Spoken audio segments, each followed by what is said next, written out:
Good afternoon, everyone. Welcome to the Johns Hopkins School of Education, Doctor of Education Virtual Information Session. My name is Sion John. I'm the Assistant Director of Admissions here at the Johns Hopkins School of Education. Also presenting today, we have a student speaker from the EdD program, Tanya Satchel, and faculty lead of the Doctor of Education program, Dr. Laura Flores-Shaw. And before we get started, I would like to cover a few housekeeping topics. First, today's webinar is being recorded. We will be able to share the link to the recorded video within 1 week. And lastly, there will be a Q&A session at the end of the presentation.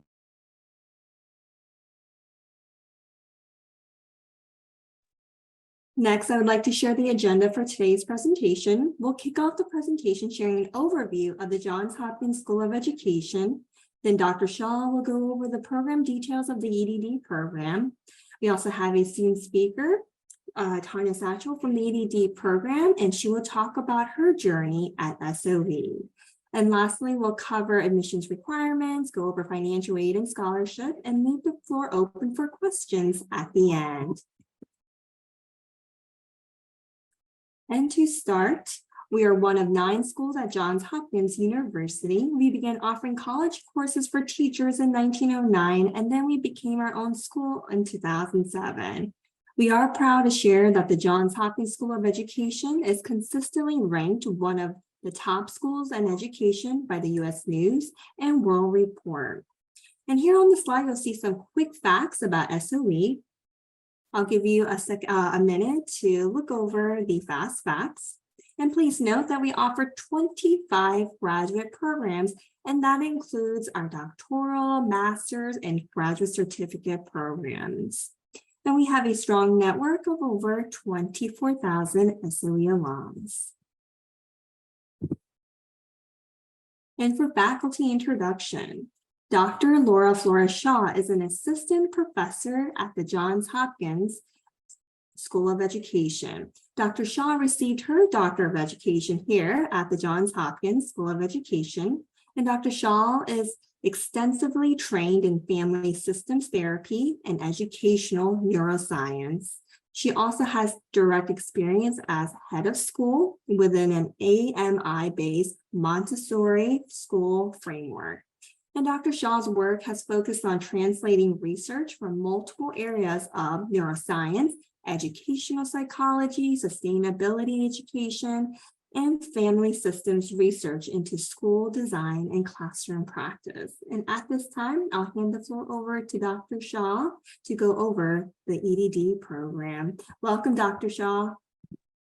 Hi there. Thank you so much. Thank you, everyone, for joining us today. I'm excited to talk to you about our program. It's very different than other EdD programs in many ways, and we'll discuss some of that today. So first, I want to talk about our program vision and mission.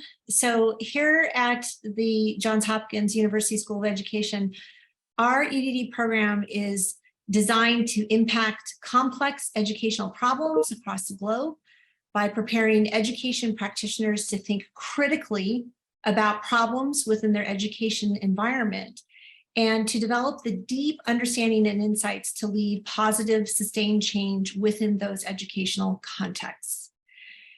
And our mission is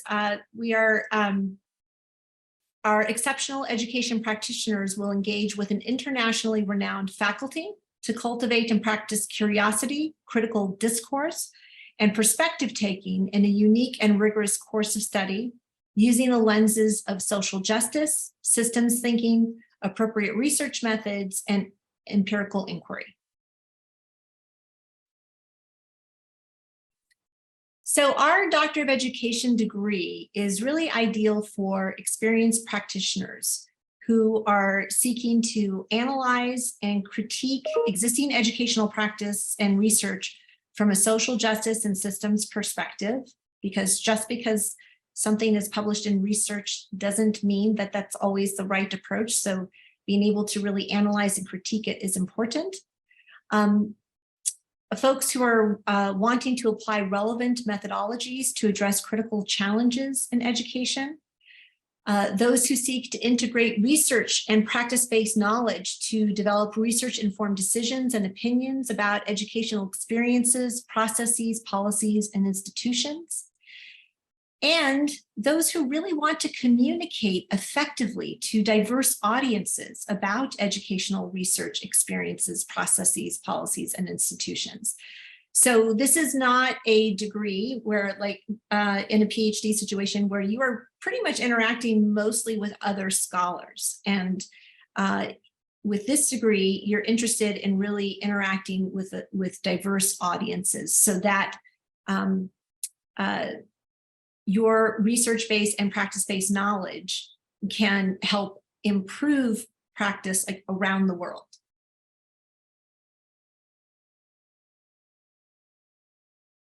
So at a glance, our program requirements include a minimum of 90 graduate degree credits beyond the bachelor's degree. So a master's degree is required. Master's degree is typically 30 to 36 credits, and up to 36 credits can be transferred in automatically with potential for an additional 6 credit hours, but not from your master's, but postgraduate, any postgraduate work you may have done. And there is a minimum of 48 credits that must be completed here at Johns Hopkins.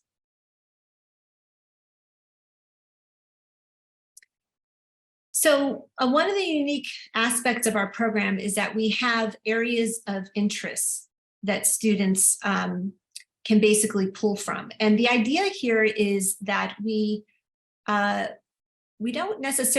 not encouraging students to only focus on one area of interest.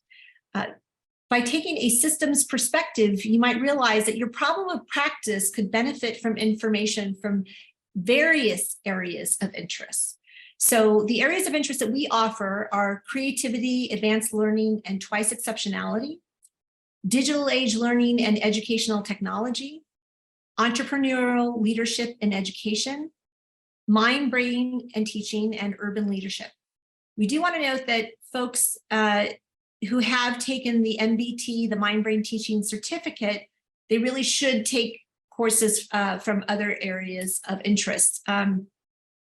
But in any case, you may have a problem of practice that really could benefit from understanding digital age learning and educational technology. At the same time, you might be using technology in an environment where you're working, for instance, in a gifted program. So being able to take courses from a variety of areas of interest is well, it's also really important, not just for your problem of practice, but again, from a systems perspective. So we're not operating from a Newtonian reductionistic perspective, but we're really operating from a complexity perspective around our problems of practice.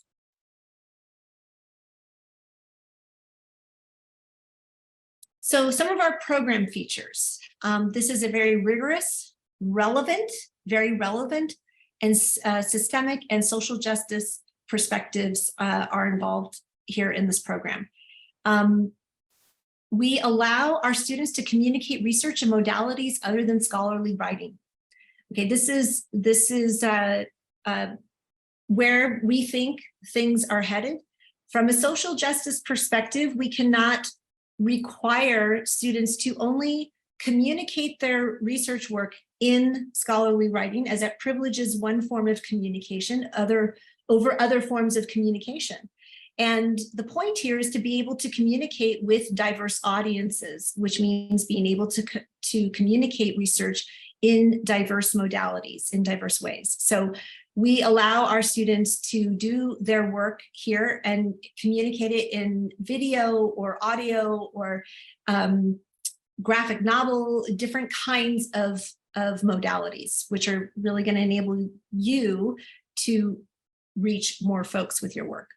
Our program is 4 years, and this allows for folks to focus on process. So this is also different than kind of what's happening in other EdD programs. Some programs are going to 2 years. That is more focused on the product that you develop or the thing that you do, as opposed to going through the process. And we really want students who are really interested in having their thinking change. And so that you're moving from coming in, most of students come in focused on thinking about the solutions as opposed to problems. So that takes quite a bit of time to change that thinking. And then to move away from reductionistic thinking to more systemic thinking, and then also to consider social justice perspectives. So, and those social justice perspectives will include perspectives not just from people, but from institutions and this sort of thing. So this program, really, we are focusing on process. We are also an online asynchronous program. So the instruction is asynchronous, but we do have synchronous support in the courses and also throughout the doctoral dossier work. And the doctoral dossier work that you do, it is included in your coursework.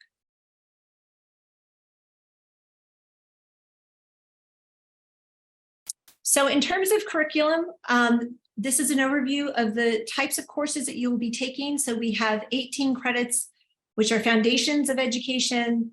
There are 9 credit hours of applied research. There are 12 credit hours of doctoral dossier research. And then you have 15 credit hours for your areas of interest or even other electives.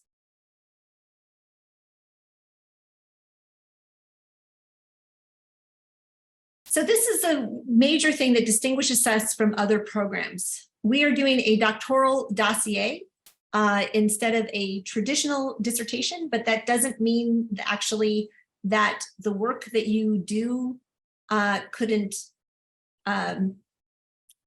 be a dissertation. If you do your 3 projects over the 4 years, if you do them all in scholarly writing, that could be a dissertation. Or what could be even better is that you do them in scholarly writing and actually you prepare those papers for publication while you're in the program, instead of writing a dissertation and then having to pull papers out of the dissertation after you have completed your doctorate, which is traditionally what has been done.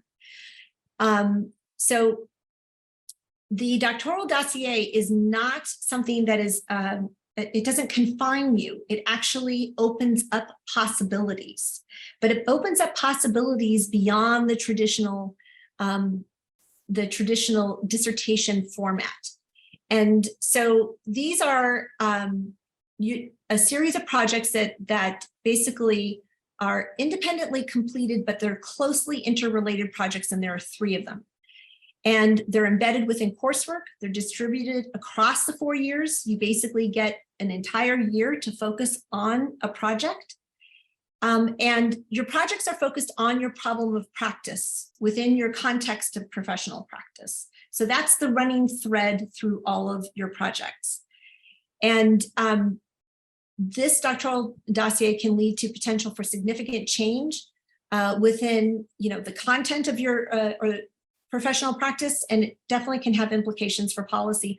And it allows folks to actually, with each project, to look at different parts of the system related to their problem of practice. So rather than focusing only on one aspect of the system, which is what the traditional dissertation did, this opens up students to being able to look at different aspects of the system, which can make you a lot more well-informed and can give you a lot more opportunities for impact in policy and practice.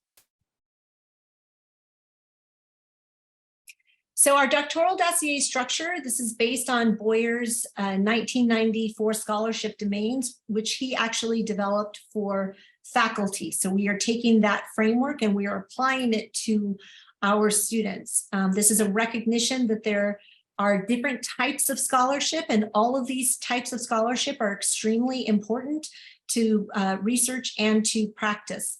So it's not just about the collection of empirical data, but there's different types of scholarship. So project 1, students will do a scholarship of integration, which is basically a systems examination of a student's problem of practice Within that systems examination, there's also a social justice lens that is taken to the student's problem of practice. And then in year 2 for project 2, students have a choice between 2 projects. They can do a scholarship of teaching. So something like that might be, for instance, after I've done my systems examination of my problem of practice, I might decide that I want to do an autoethnography of my own teaching to really take a deeper dive into understanding my problem. Or based on my systems examination of my problem of practice, I've come up with an idea that I can apply to this problem in some way. And so now I'm going to use scholarship to develop that applied project in some way. So you have a choice in year 2. In year 3, you also have a choice.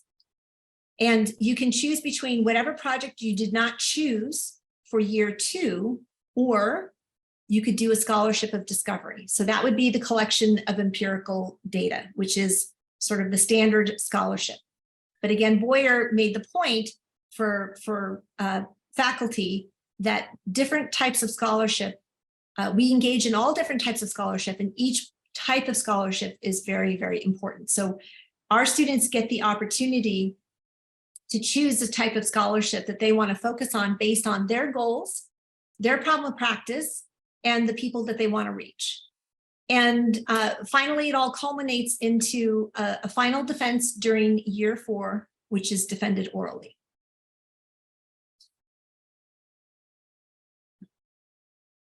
Now, in terms of support structures, it is very different being in an online program than it is in a face-to-face program. And we do a lot to support our students and to create community in this online space. We have an online orientation that starts prior to the first semester. So we have the 2023 cohort finishing up their online orientation right now. As part of that, they also all belong to a Slack channel. So whenever they have any questions about the orientation, the program, or anything, they're able to contact myself, the administrative team, and the program mentors. We have an annual face-to-face orientation and residency. That's usually the 3rd week of July. We have doctoral dossier faculty mentors. So we don't call our faculty mentors advisors. They are mentors.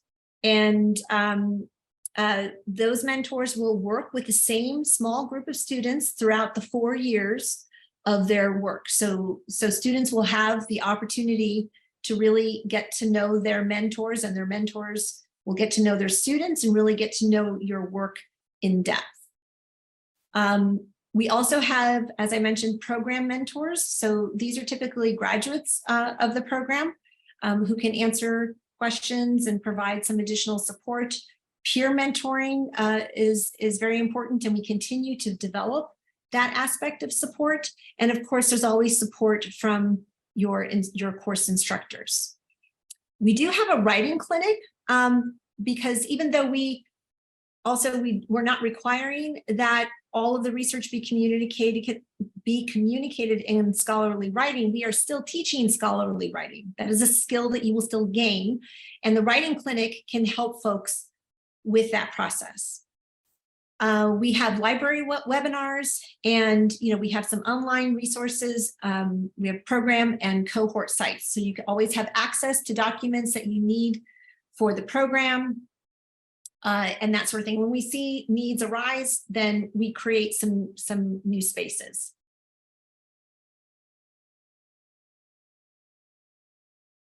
So there is a mandatory online orientation, and this is typically what we have in the orientation. There's a module on technology tools. There's a module on library research to help you to understand how to navigate research within our university library. We have some social justice training. There's systems thinking training, systems mapping training, and we also begin to talk about the nature of research so that you can begin thinking about your assumptions about research and really start to kind of question those assumptions. We have a collaborative institutional training initiative, which is the city training. which you need to go through in order to submit an IRB and collect data, should you choose to do that.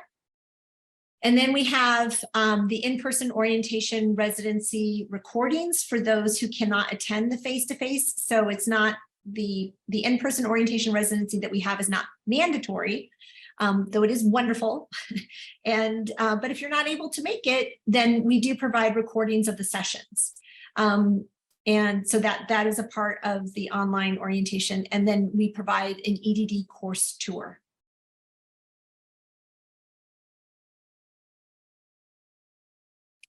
So with respect to orientation and residency, as I said, it's face-to-face, and it's usually the third week of July.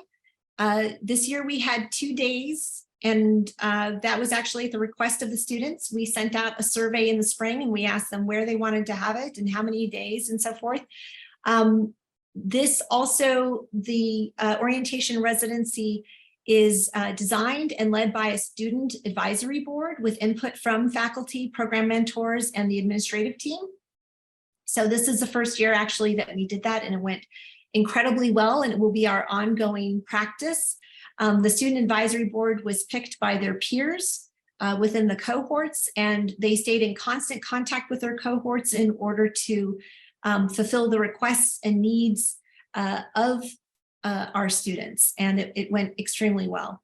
And generally the orientation and residency is really about focusing on community building, support for program success. So really learning, for instance, how to be a healthy cohort.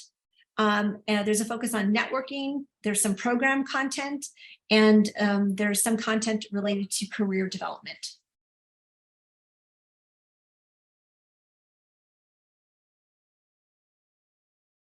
So we just wanted to provide some examples of studies that students have worked on in the past, keeping in mind that these were their dissertations. So this was the thing that they worked on the whole time. In the new program, your study may include 2 very different parts, but related to the same problem of practice. Again, with the new program, there is more opportunity to understand your problem from different systems perspectives, or different parts of the system rather. But some of these past student studies that we've had students who have, we had a student who looked at HIV and AIDS infected young adults who are non-adherent with their medication. Another student looked at education for diversity, how to ensure teacher success in reaching culturally and linguistically diverse populations. A student worked on entrepreneurship in Escribo, an EdTech company in Brazil. There was a study on advisement models to support community college student enrollment and completion. Business and education partnership models of endurance. And this last one was actually mine when I was in the program, because I'm also a graduate of this program. I was in the very first online cohort, the 2013 cohort. And my study was on qualitative exploration of pedagogical constructs in Montessori schools.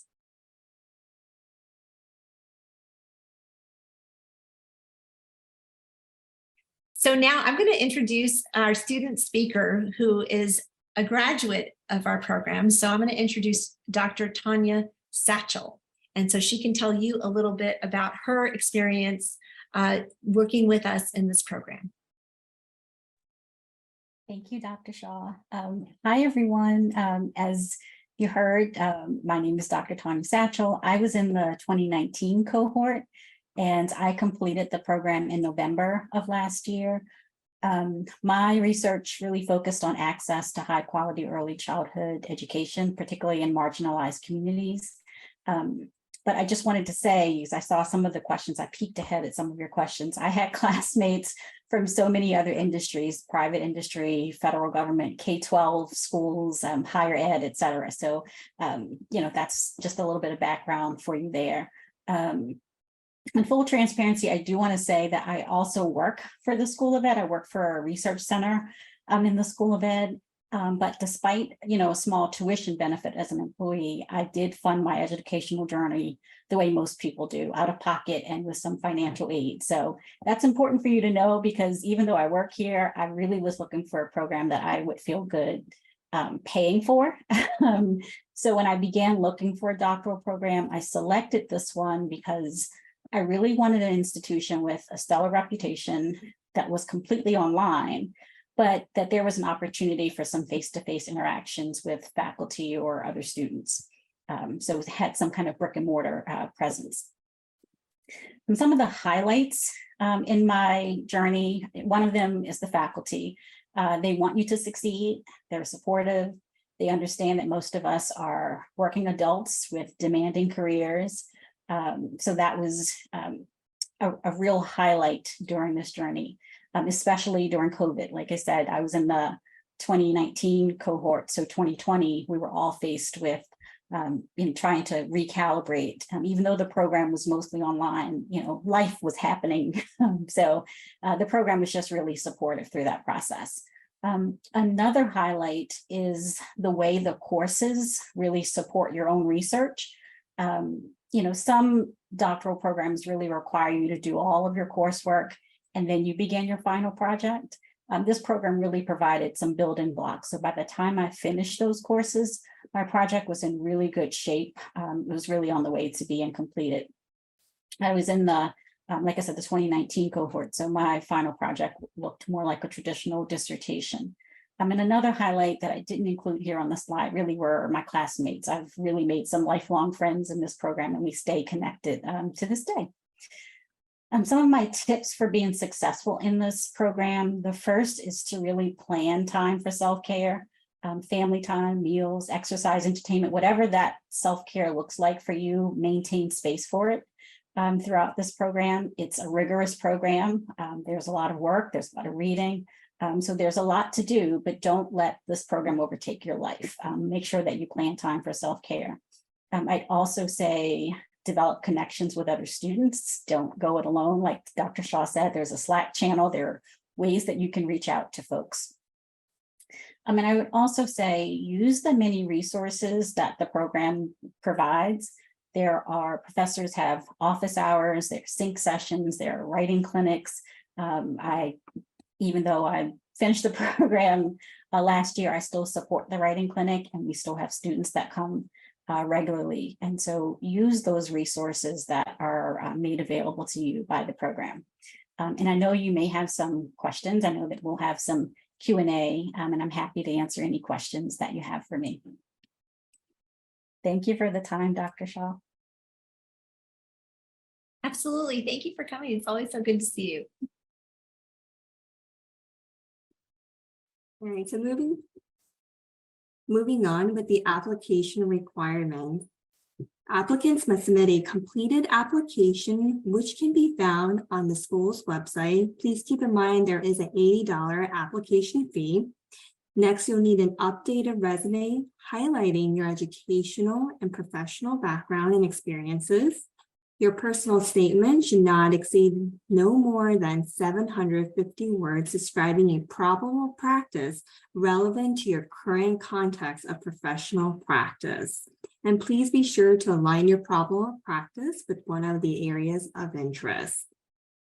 Moving on, you should submit 2 letters of recommendation, and these letters should include at least the following: a professor you've worked with in your master's program who can speak on your competency to conduct rigorous scholarly work, and a professional recommender who can attest to your qualifications to pursue a doctorate degree. And this,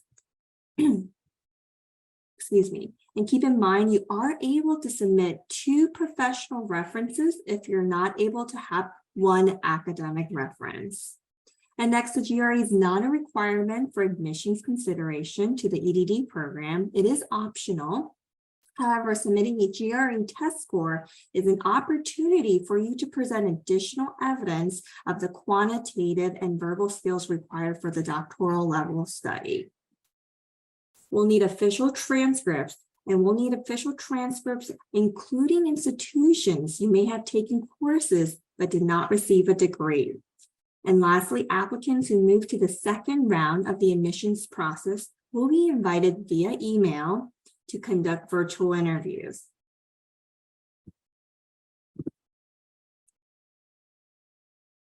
And here on the slide, we have some important dates. The EdD application is now open for fall 2024 admission. You'll be able to find the application on the school's website.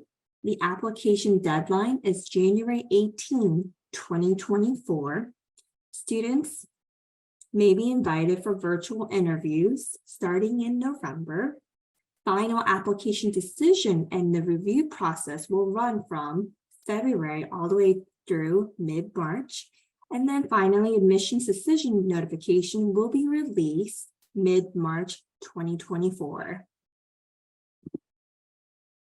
And for international students, there are a few additional steps you need to take in order to complete the application process if you're an international student. Non-US citizens from countries where English is not the official language are required to submit one of the following standardized tests as part of the admissions application process. And there is a waiver for the English language proficiency requirement may be granted for some applicants who meet specific criteria. Information on the English language testing waiver can be found on the school's website under the International Student webpage. And please note, if you hold qualifying degrees or have earned credits from institutions outside the US, you must have your academic records evaluated by an accredited independent credential evaluation agency before you can be considered for admission to the EdD program. And again, this information on the course-by-course evaluation can be found on the school's website. On the slide, you'll see the tuition for the 2023-2024 academic school year, and it is $1,900 per credit. And please note there is a $20 per credit technology fee as well. So for a 3-credit course, it is $5,760. The registration enrollment fee is $170 per semester, and then the application is $80. We encourage you to view our tuition and fees page on our website for the most up-to-date information about tuition and fees so that you can understand the complete picture of the costs associated with becoming a student here at the Johns Hopkins School of Education. And if you're interested in applying for financial aid, we strongly encourage you to apply for financial aid when you start your application. The EdD program offers first-year scholarships ranging from $10,000 to $15,000 for the first year, and then approximately 50% of each incoming cohort has the opportunity to receive continued scholarship support in years 2 and 3 based on academic performance. And then additionally, a limited number of need-based scholarships are available each year through SOE's Endowed Scholarship Program. There is a separate application and submission of the FAFSA is required each year for the need-based scholarships. All scholarship awards are for the fall and spring semesters only, and students must be half-time enrolled, which is 4.5 credits, so equivalent to 2 courses, to be eligible to receive these awards. And finally, please note that international non-US citizens are eligible to receive merit scholarships, but are not eligible to receive need-based scholarships. Please visit our website if you have any questions relating to financial aid. Thank you for attending the Doctor of Education virtual information session. At this time, Dr. Shaw, Dr. Satchel, and I we would like to open up the floor for questions. And Dr. Shaw, feel free to read any program-related questions, and I will be answering the admissions-related questions via chat. All right, thank you. Let me see. I answered a bunch, so let me go back and see. And they disappear once I answer them. Oh, the GRE scores, those are really optional.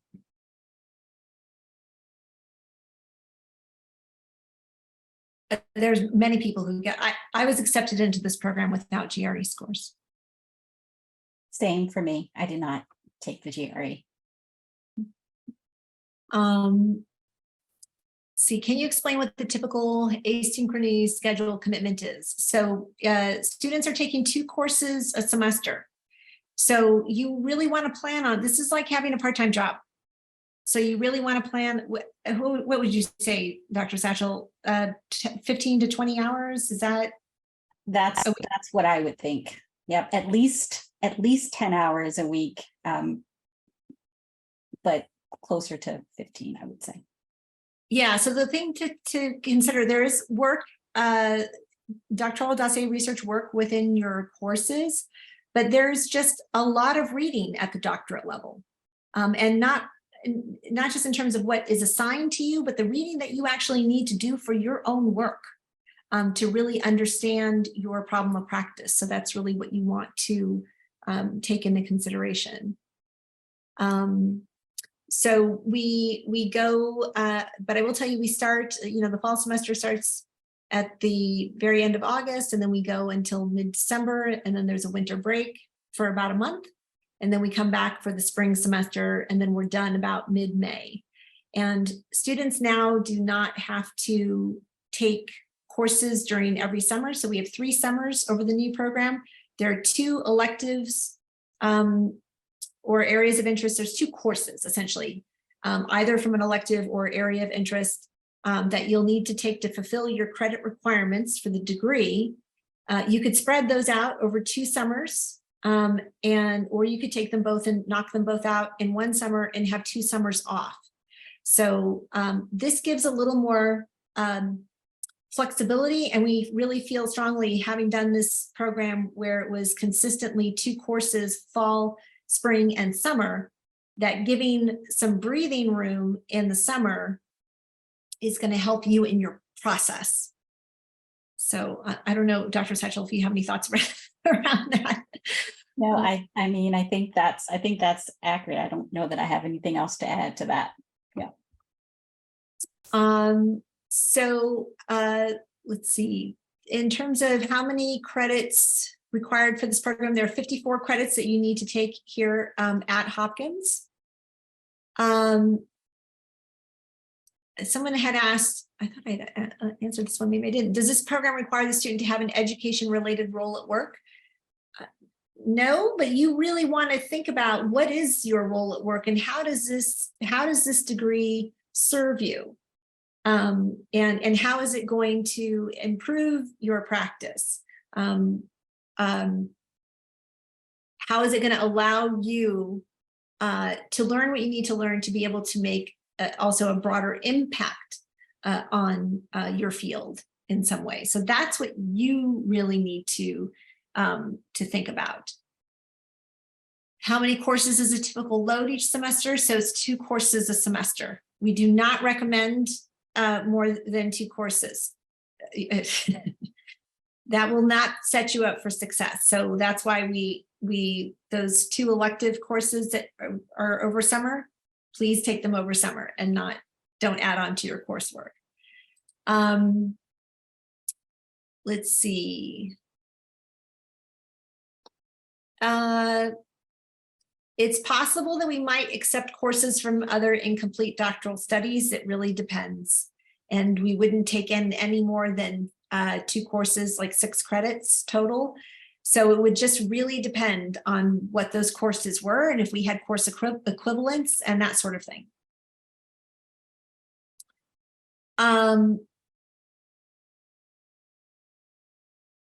So as the only time that you would physically come to Johns Hopkins is during orientation residency, or if you happen to have, your final defense, your faculty mentor and the folks who were on your committee happen to live in Baltimore, they might do your final defense in person, but that's generally, most of us actually live elsewhere.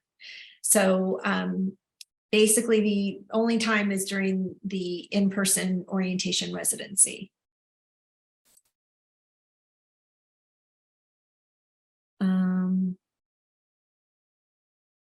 So some other forms of communication besides written. So there's graphic novels.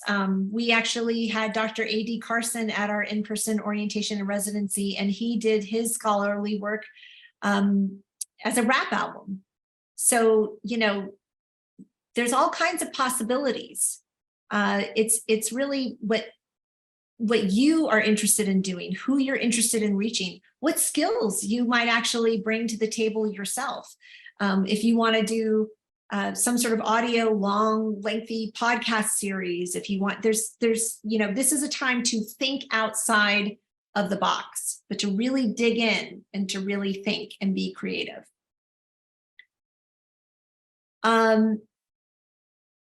If our POP is too broad or specific, could there be any guidance on strengthening it before applying? No. And the reason is because that's what you do your first year here in the program. So we just want to see, when you're talking about your problem of practice and you're writing about it in your application, you know, the advice that I would give you is, are you writing about a solution, or are you writing about a problem? Because 9 times out of 10, students are actually writing about solutions and not problems. They still get in because it's just the habit of thinking. And what we do is we help you change that habit. And so that you actually start thinking from a more scholarly perspective and start realizing that maybe I don't know this problem the way that I think that I do, right? Because we have all kinds of assumptions about what a problem is, and we go straight to solution. And usually in our culture, in US culture, it's all about the solutions. We want to find solutions. This is actually thinking really about, like, do I really understand this problem? Because when we don't understand a problem and we introduce solutions, we end up with unintended consequences, or we keep rearranging the deck chairs on the Titanic in some way. Will we have the opportunity to publish papers within the program? If you choose to do that, that's something you could potentially do. If you decide to do your projects in scholarly writing, you could actually do them so that you prepare them for publication in a journal.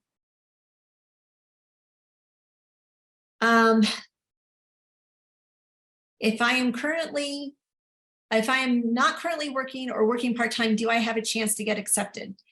So, I mean, I don't want to say no, but I think that you want to, part of looking at a problem of practice is you really need to kind of look around where you are and see, observe. You need to observe the problem. So if you don't have a context to at least start off with, that could be difficult for you. So take that into consideration. Somebody else had asked earlier, like, if they were to change jobs, how problematic is that? That is not really problematic, because the way we've designed the curriculum now, unless you're doing the scholarship of discovery, but even with that, if you choose to do a scholarship of discovery where you're collecting empirical data, and this is project 3, so that would be in year 3 of the program. You're either collecting that data within your context. So you don't want to, like, jump into a new work environment, be like, hey, can I collect data? They might not be amenable to that, but you could collect data from the larger field. So there are possibilities there. So we made this so that you are your degree requirements are not dependent upon your specific place of work. But that said, if you don't have a place of work, it might be difficult for you to figure out what it is that you actually want to focus on. Because what we always ask students is, look around. What do you see? What do you observe? Can you share a little bit more about writing the personal statement / problem of practice? Should it cite relevant research literature on the topic? If you're aware of it, yeah, right. If you're talking about a problem of practice and you're talking about factors that are contributing to that problem, or you want to cite research that shows that problem exists, then cite it, right? Like, tell us what you know, what you think about it. And then Dr. Satchel, this is for you. Dr. Satchel, if you could share more about your problem of practice statement, that would be wonderful. Sure. So I was really focused on something called a quality rating and improvement system, which is a system that many states have to rate and improve the quality of childcare. So I live in Maryland, so I really looked at the rate of high quality programs by zip code. So that was, just a little bit of my background. And I wanted to touch a little bit on somebody else asked a question about, like, how do you choose an area of interest? I didn't say this out loud, but it was on the slide. My area of interest was online teaching and learning, which some people might not see the connection, right? How does quality childcare relate to online teaching and learning? Well, part of my strategy, part of my intervention, part of my research was really around what are the supports that childcare providers need in order to be able to provide high quality childcare. So, in this age of technology, how do we use online courses, online learning, or online training, and online supports to support our early childhood community? So I would just say, if rather than looking at like, what is your field and how does your field relate to those areas of interest, really think about your problem of practice and how you might approach it. It's kind of two for one there, but hopefully that was hopefully that was helpful.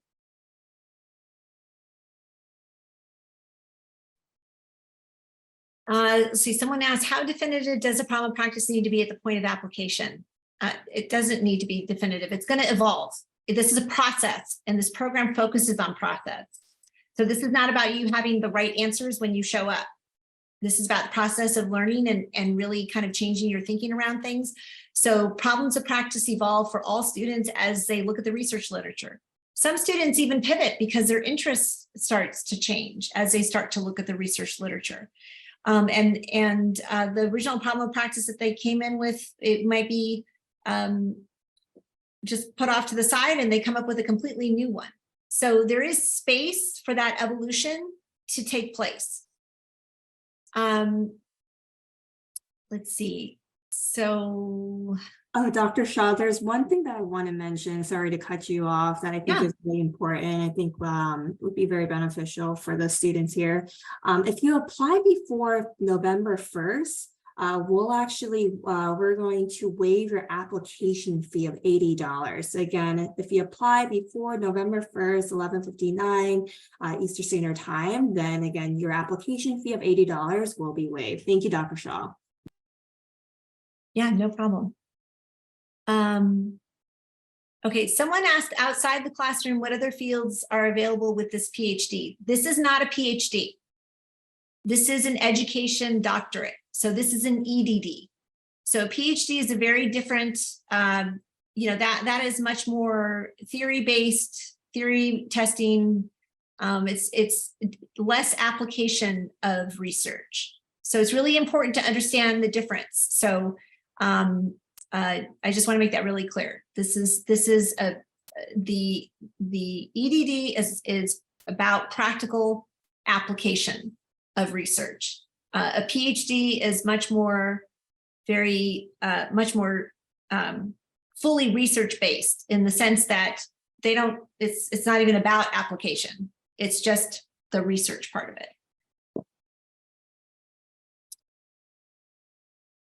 Is there a minimum number of years work experience one needs in their field to apply? I wouldn't say that we have a minimum number of years of work experience, but I would really give yourself some good time in the field before you just jump into a doctorate program. So, I mean, Dr. Satchel, what do you think about that? I guess kind of at least 6 to 10 years kind of comes to my mind, but Yeah, I would say, I don't know that I have the number of years in mind, but long enough for you to really have observed a problem and really observe a problem. Like, sometimes we come into places already thinking that we know what the problem is, but I would say be in your field long enough to have observed a problem and really thought about some of its root causes. Yeah, I Yeah. agree. Someone asked, is there the option to take a semester off from courses and still pursue the degree full-time the next semester? No, you can, if you need to take a semester off because something in your life has happened, you will not, you can't come back the next semester. You've got to come back in the next year with the next cohort, because all of the program is in a sequence. And so we don't have that kind of flexibility, but you can come back with the following cohort. You just have to come back to where you left off.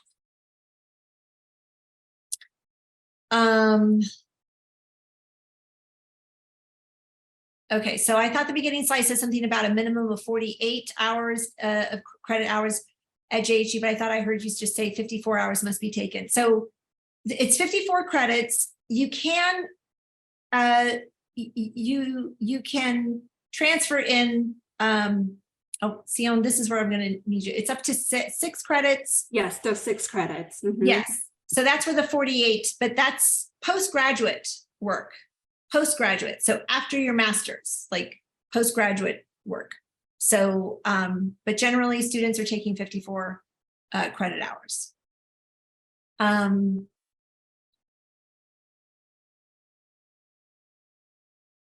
Let's see. So if you can look at in terms of the courses, I'm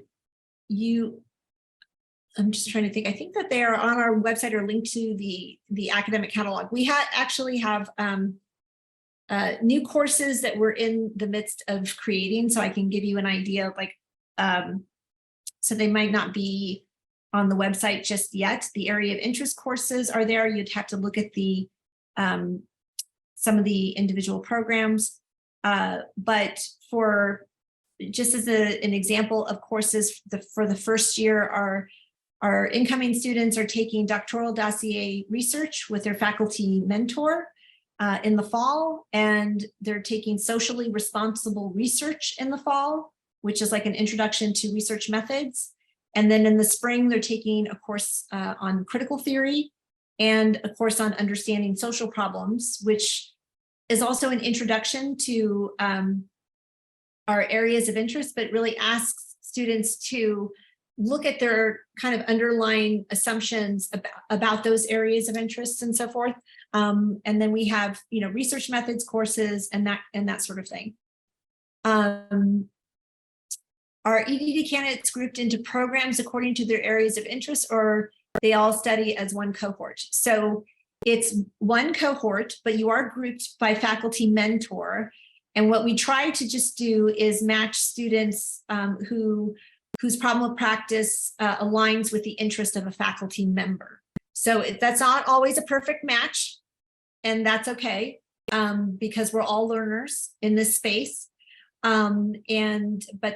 So you stay with your cohort, and you'll also have a smaller group of about 12 or so who are with a faculty mentor.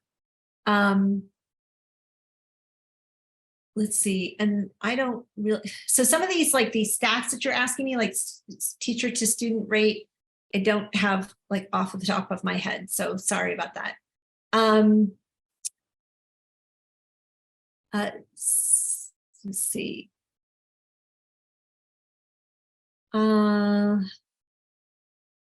So again, it's 54 credits required at JHU, but you can transfer in 6.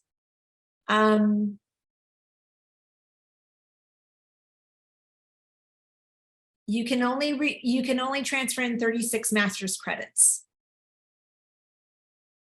2. Does the program assist with any career placements upon graduation if we're looking to switch from our current role? We do have some folks who work, oh gosh, I'm going to forget the name of their office. I forget the name of their office, but they work in part of student affairs, and they do help students kind of figure out what they want to do in their next steps. And in fact, they led a life design workshop, but there's nothing like, here are job opportunities.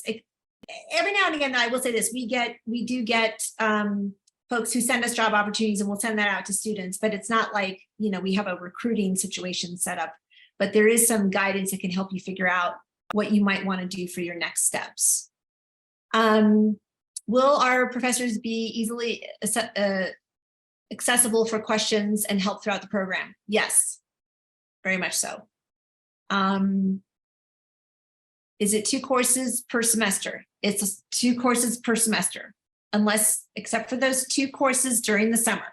You might take both of those during one summer, or you might spread them out over 2, in which case you just take 1 course, but fall and spring, it's always 2 courses. So the virtual interview, that is that will occur during, folks who are invited to the virtual interview, you'll be asked some questions on the Cura platform, and then you will record your responses on that platform there. Synchronous support, when is that? You're trying to schedule with work. So that just depends. So you schedule that, essentially. We don't have, I mean, every instructor works differently. Some faculty members will have set office hours. Others will have office hours and schedule individual meetings for folks who can't make it to office hours. So you just have to communicate and,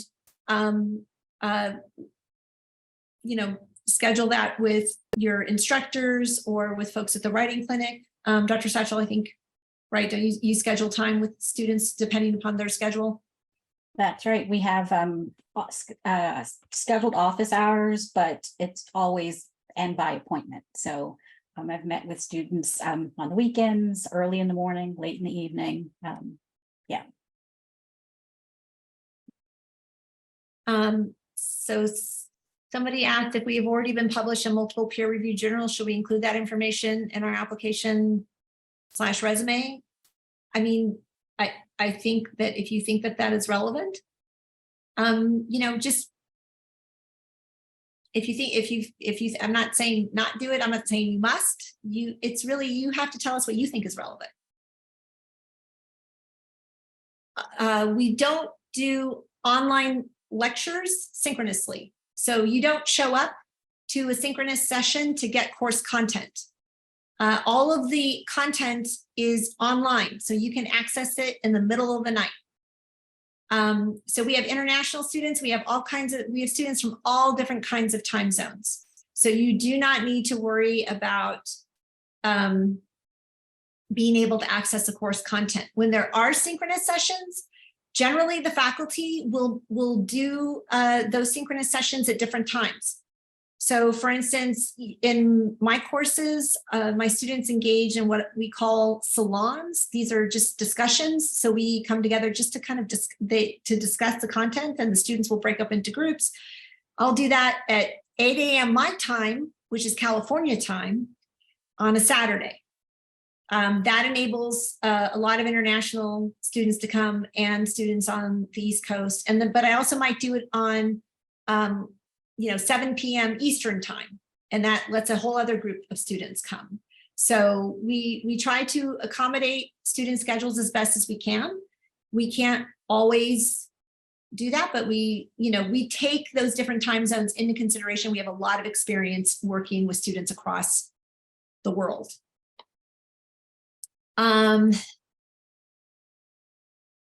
Let's see. Oh, this is a great question. I am self-employed, but work with and in schools daily during the school year. Will this work? Yes, that will work for sure. Sion, I see we have a raised hand. I'm not really sure what we do with the raised hand. Let's see. I'm not able to see who raised their hand. And I would have to, do you want me to unmute the person that raised their hand? Sure. All right. Thank you kindly. My name is Casey. I'm from the island of Jamaica. I wanted to know, I know you said that for this program, it is the doctoral dossier that that's a model that you use. And I wanted to know given that both of you, Dr. Shaw, both of you on the platform here would have gone through the program, what is the efficacy? How does it stack up vis-a-vis the dissertation? Even though I know you said that there was an option to do a dissertation, I just wanted to know, I was curious. Given that you also said this is not the model used by many universities. So I think actually this is, this model is, honestly, this is where academia needs to go. Okay. So it's the dissertation. We had students who did great work in the dissertations, but I'm going to tell you, most of our students ended up doing professional development programs for their dissertation work in some form or another. Not everybody, but you know, I read a lot of professional development programs.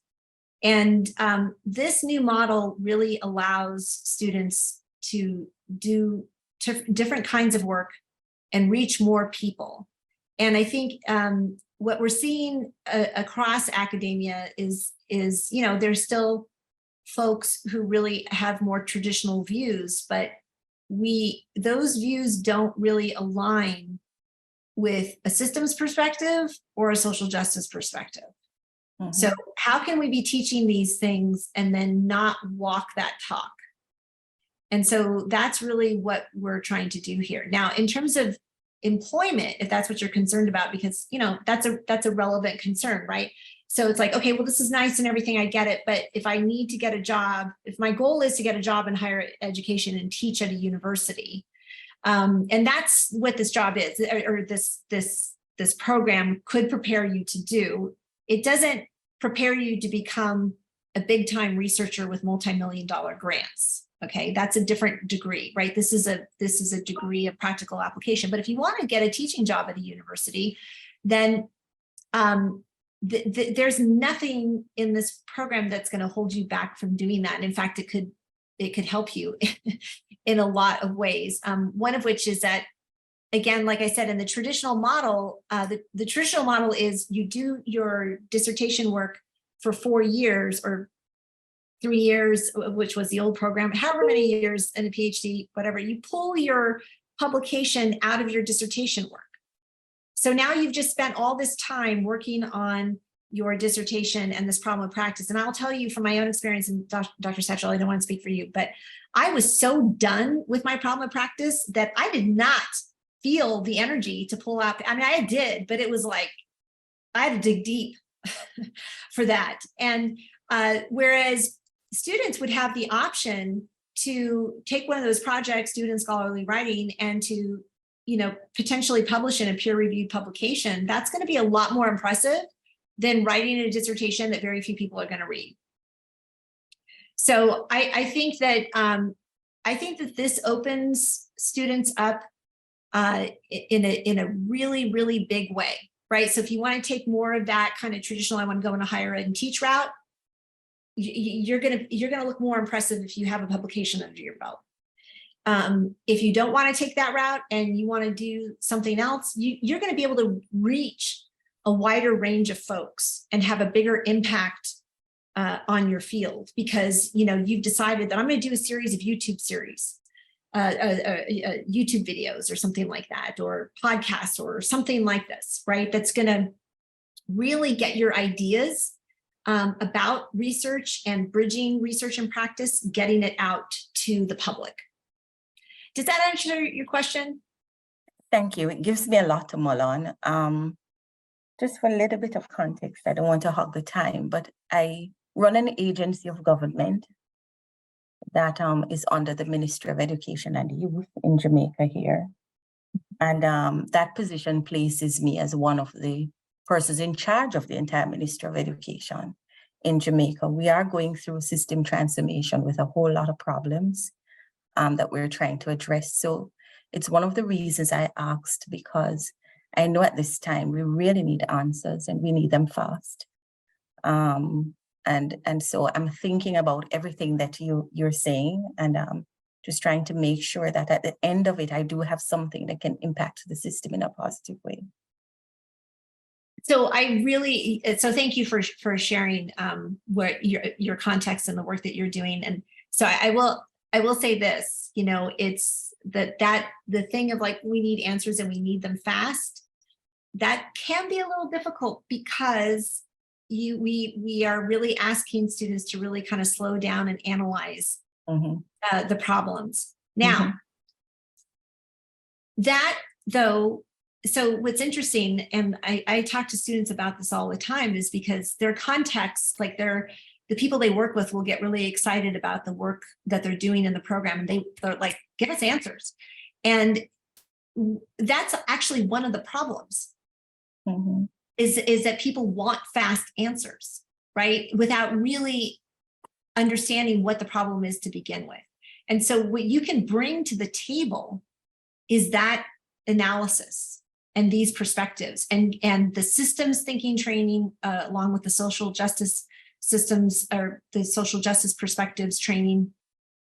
All of that can really inform in a way, particularly the systems stuff, right? Because it really enables us to see structures, because oftentimes too, what we do is we want to fix people, we want to fix individuals, but we don't actually fix the structures in which those folks are situated. So, to be able to bring that kind of skill to the table, I think is really crucial. I appreciate that. Thank you. Yeah, you're welcome. All right, Dr. Shaw, we are at time, but there is a question that keeps repeating. It's the 6 credits that the additional credits that you would have to approve, right? Beyond the 36 credits of your master's. So students are just asking, let's see. Or is there a question? Defining the postgraduate work that counts for the 6 credits. Right. So, I mean, that's where if there's if you have been in another doctorate program, we take a look at the credits. Again, this all has to be looked at is the thing. So there's no like pat answer to it, but it can't be the case where it's like, oh, I've taken the multicultural course, and so I want to transfer that in. It's like, no, you need your master's degree. So you can't transfer in your master's courses for doctoral level courses. So I don't know if that's super helpful, but sometimes people take some additional postgraduate training. If you have 2 master's degrees, maybe you can, or well, no, because that's still master's, but it's postgraduate, so it's the idea that you're not just like, oh, look, I took that in my master's program, so I don't have to take it here. Would it be like a postmaster's, right? Like a postmaster certificate, right? Right. Right. Yes. Thank you. All right, wonderful. So I am going to move on to the next slide. Here on this slide, we have some very important contact information. I understand that, due to time and just the number of questions we received, we were not able to answer all the questions, but any like admissions application related questions, please reach out to the Office of Admissions. Our email address and phone number is on the slide. Any program related question, especially about your the additional 6 credits or so, anything related to the curriculum, please reach out to Rachel Gibbons, the academic program administrator, and our email address is on this slide. Thank you again for your interest in the Johns Hopkins School of Education. I just want to say thank you so much to Dr. Shaw and Dr. Satchel for the wonderful presentation. We look forward to hearing from you. Thank you so much, everyone.